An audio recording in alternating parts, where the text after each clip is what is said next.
भूख से तड़पता एक बाघ शिकार की तलाश में समुद्र में कूद पड़ा। पास ही खड़ा एक आदमी ये देखकर हंस पड़ा, लेकिन कुछ ही पलों में बाघ ने समुद्र में चक्कर लगाकर सीधा उसकी ओर तैरना शुरू कर दिया। अब उस आदमी के चेहरे से मुस्कान गायब हो गई। वो घबराकर लाइफ बोट की ओर भागा, लेकिन बाघ भी उसी नाव पर चढ़ने की कोशिश करने लगा। नाव की फिसलन भरी सतह के कारण बाघ को पकड़ पाने के लिए कोई सहारा नहीं मिला। उसी वक्त आदमी को नाव में एक कुल्हाड़ी मिल गई। ये मौका था बाघ को खत्म करने का। वो बाघ पर चिल्लाया, जैसे खुद को हिम्मत दिलाने की कोशिश कर रहा हो। मगर जैसे ही उसकी नजरें बाघ की आंखों से टकराई, उसका दिल दहल गया। बाघ की धीमी कराह सुनकर पिसीन का दिल दुविधा से भर गया। वो पूरी रात नाव पर बैठा रहा और आखिरकार फैसला लिया। उसने लाइफबोट से एक छोटी नाव राफ्ट समुद्र में उतारी और लकड़ी का एक तख्ता सीढ़ी की तरह फेंका। वो खुद उस राफ्ट पर कूद गया, बाघ के चढ़ने से पहले। अगली सुबह जब बाघ आराम कर रहा था, पिसीन ने लाइफबोट से सारे सामान राफ्ट पर लाना शुरू किया। तभी उसके पैरों के नीचे बंधे जाल में एक बड़ी मछली फंस गई। पिसीन ने झट से जाल खींचा, कुल्हाड़ी उठाई और मछली पर वार किया। जैसे जैसे मछली की रंगत फीकी पड़ने लगी, पिसीन फूट फूट कर रो पड़ा।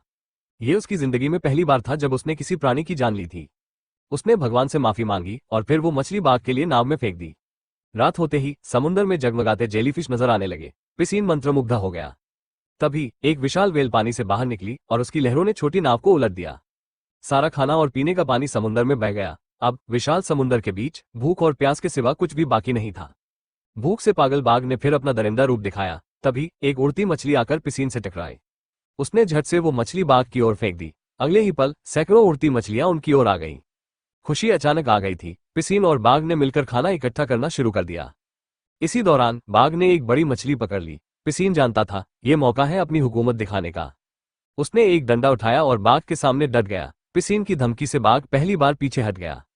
हालांकि जब पिसीन ने वो बड़ी मछली उठाई तो बाघ नाराज हुआ। लेकिन जब उसने पिसीन की आंखों में देखा, ऐसा लगा जैसे वो उसे ही खा जाएगा। बाघ चुपचाप पास की मछली खाने लगा। उस रात जब पिसीन ने बड़ी मछली तैयार की, उसने पहली बार 20 साल में मांस खाया।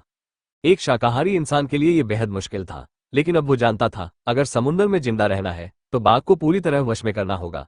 एक तेज धार वाली छड़ी लेकर वो फिर लाइफबोट की तरफ बढ़ा। उसे पास आते देख बाघ कांपने लगा और धीरे से गुर्राया, लेकिन पिसीन ने चौंका दिया। उसने मछली का एक टुकड़ा बाघ की ओर बढ़ा दिया, फिर दूसरा टुकड़ा फेंका, जिससे बाघ धीरे धीरे कैनवस के अंदर चला गया। डर और भरोसे के मेल से बाघ अब पिसीन के काबू में था।